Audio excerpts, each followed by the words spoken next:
What's up, YouTube? So this is the comic book haul for the Saturday 15th of June 2013. So let's start. Let's start with the first one. My first purchase was X-Men Alpha and Omega. This was a little mini-series done to time with X-Men and Wolverine and X-Men.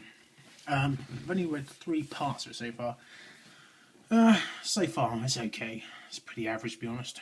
It's basically about Kid Omega putting Wolverine and armor into like a sort of make-believe world. So it's okay. Art's good, not bad. So there's the first issue there. Not bad, pretty good cover. Here's issue 2. Never a bad issue. It's got Wolverine on the cover. Like I said, it's okay. Pick it up if you're a Wolverine fan. There's Armor.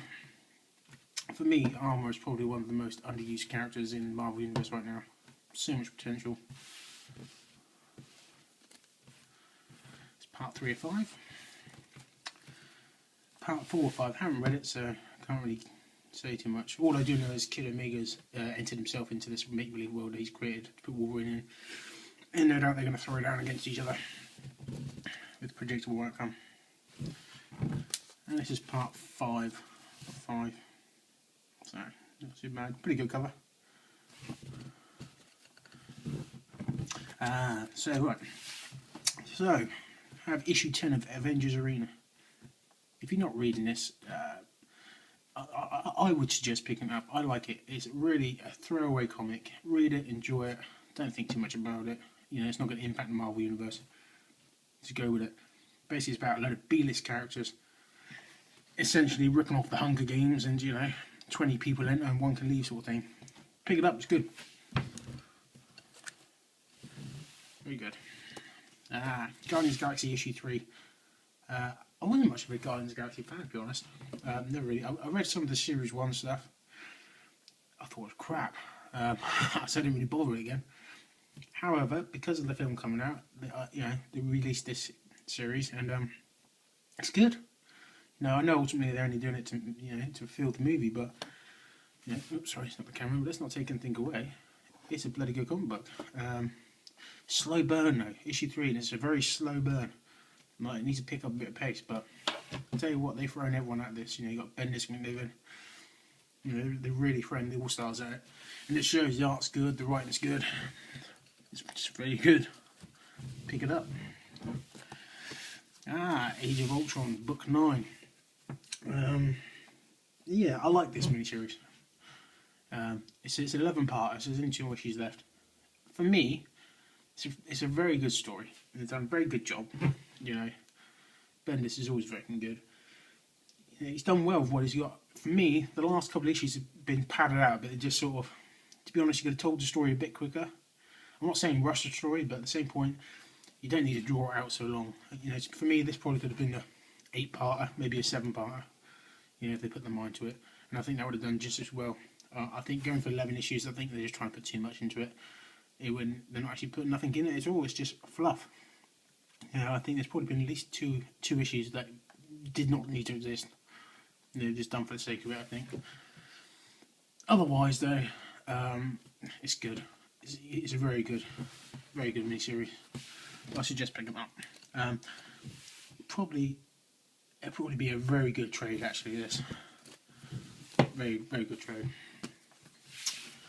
So we have Wolverine and X-Men. Sorry, let's move the camera a bit. I'm struggling with this at the moment, to be honest. This is issue 31. I believe I picked up issue 30 as well. It's in there somewhere, so I haven't sorted them out. This has the potential to be such a great comic book.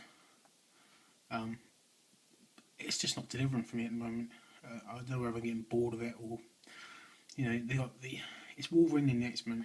Essentially this is X-Men, the Wonder Years, so to speak, and you can throw all these characters into it, and it seems like this comic book's possibly aimed towards the younger market. So it's just not good. It's not as bad. It's just boring. You've seen it all before. I believe issue 31 is the beginning of the Hellfire saga. So this promises to be a bit better, spice it up maybe. I'm hoping so, because I'm seriously thinking about dropping this book if it doesn't pick up. This is a new one. This is Superman Unchained. So I'm just going to adjust the camera a bit so you can see it. Bit of a wonky donkey. Yeah, this is Superman Unchained. Issue 1. I'm not a DC guy, so I'm not really up together on my New 52 stuff. I've always been Marvel guy. I started in Image, and I moved from Image to Marvel, because it's all sense. I don't know. I just never liked DC as much. Let's be honest. Everyone loves Superman and Batman. They're like two. I don't think you have to like Marvel or Image or anything to like these two characters. So Superman and Batman, they speak for themselves. Issue 1, I thought I'd pick it up because it's issue 1. From what I can gather, they're going to go along the storyline of basically there's been a Superman around for the last 75 years. The government had him. Whether he's from Krypton, he crash landed, I don't know. I don't know where they're going with it at the moment. But basically they're saying there's always been a Superman. And our Superman, Clark Kent, isn't the first one. So it's good. And I'll tell you what, you got Scott Snyder doing the story, the writing. He does it very well. Don't get me wrong, he's a good writer. But he uses a lot of dialogue to say something very simple. You can trim the fat a bit on the dialogue with Scott Snyder, because half of it you don't need. Especially when you've got awesome artwork done by Jim Lee. You just don't need it. But as a first issue, it was good. I would definitely say go out, pick it up, have a read, see what you think. If you're a Superman fan, you've got to buy it. What I will say as well, it's got a nice shiny cover on it. You can't see it in the book, but it's got a nice, thick, shiny cover. But in the middle, they've got this poster, which is actually forms part of the comic book. Now, it's sort of stuck in gluey sort of stuff. You can unfold it without taking out the comic book if you're lucky, which I've managed to do. You have to do this to read the story. It's not a poster. It's like a sort of a massive A3 comic spread. You have to read it, otherwise it's not going to make sense. Which it's good, it's cool in one way, the kids will love it, but for comic collectors like ourselves, I fucking hate it, and I didn't like it, didn't need it. I'd rather have 2 or 3 more pages. But pick it up, buy it, it's very good. So again, not being a huge DC fan, but I say, who doesn't like Batman? Batman 21. Zero Year. This has been advertised in a lot of DC books lately, and it's finally here. This is basically the retelling of the Batman story. It goes back to his early years and what he was doing before he came back. And then I guess it's the development of Batman and maybe some post-future version of Batman as well. I don't know, but the art is great. Greg Capullo does an amazing job. Greg Capullo, I love him. He's one of the top dogs.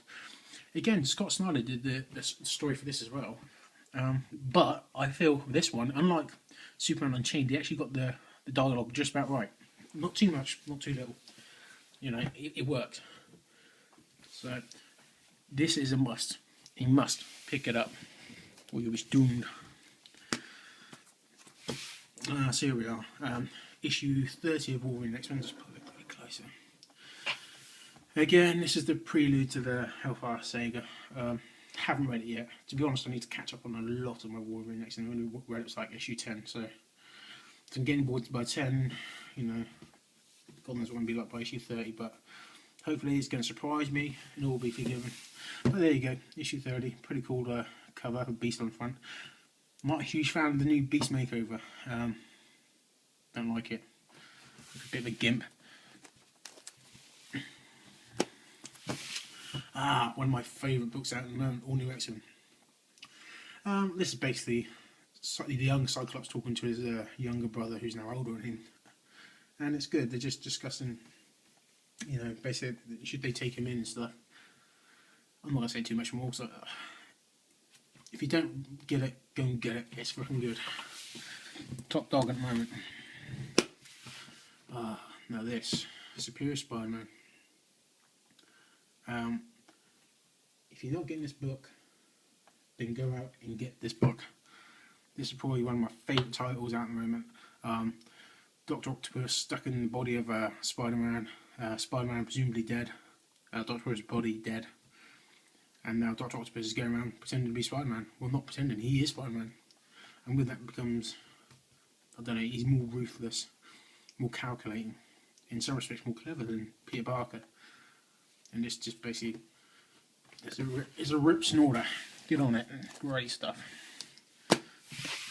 Thanos Rising, again, this is to go with the new Guardians of the Galaxy film and Avengers film, tie it all in together. So it's basically, they're paving the way so in the future when they bring out the film and they introduce this character, I'm not going, ooh, who is he? Quite frankly, I guess there are people out there in the comic book world, new to the comics, that don't know who Thanos is. But people like myself and most of you watching this will know who Thanos is, and we don't need any introduction. So is it a waste of comic book? No. This is a great comic book. This is essentially Thanos Rising. It is the origin of Thanos. It is how Thanos became Thanos. And you see this guy is some cruel, calculating motherfucker. He's evil. But at the same point, you kind of like him for it. It's a bit weird, but go with it. Buy this book. I don't know if it's a mini-series or an ongoing series. I should imagine it's probably an ongoing series. Probably going to wrap up around issue 20 maybe, I don't know. I can't see him doing it forever. Because once you get to where Thanos is being Thanos, I think you might lose interest. But as an origin story, it's fantastic stuff at the moment. Buy it. Indestructible Hulk, number 8. To be honest, I haven't read none of these yet. I'm still waiting to finish off my 4th series of Hulk, so I haven't read them yet, so until I finish series 4 off, I'm not going to read this. I'm having to say, I like the art of the first 3 issues a lot better. The art has been going downhill, for my opinion. And you look at that front cover of Hulk, it looks like some sort of fucking Super Skrull. He looks like a fucking dork. Classic Thor in the background, which is pretty cool, but I don't know, I'm getting bad vibes on this. I think I maybe should have stopped at issue 5. Haven't read it yet, so I'm going to reserve judgment, but I've just got a funny feeling in my tummy. New X-Men 1. So this is issue 1 of the X-Men. Not all new X-Men, just X-Men. Well, what can I say about this book? Wood, Copel, Morales, Martin. Wow, what a great job they've done. You know, you can see on the front cover you've got Jubilee, Kitty Pryde, Rogue, Storm, Cyclops. This is basically, they should rename this book, instead of calling it X-Men, they should call it X-Women. That's what they should call it, because it's not men, not one single man in it. This is basically about a girl squad of X-Men. And I tell you what, this book looks beautiful. It's a beautiful looking book, great art. The storyline zips along at a great pace, but not too fast. Gives you enough information, but keeps it going. Really good, fun storytelling. I can't wait for issue 2. I really can't. It's a great book. I hope they keep the standard up, because it looks to be really good. Thor: God of Thunder, issue 9. Haven't read this yet. I've got still got issue 8 to read yet.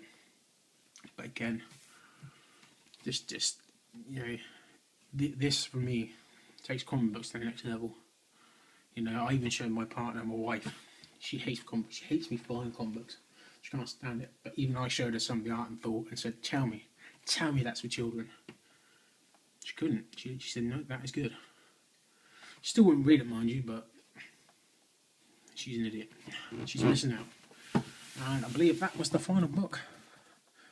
That was indeed the final book.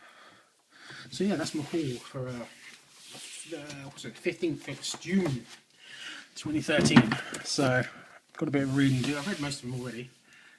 That's pretty much what I did. And so far, so good. So until next time, peeps. If you have bothered to watch this, and thank you. See you next time.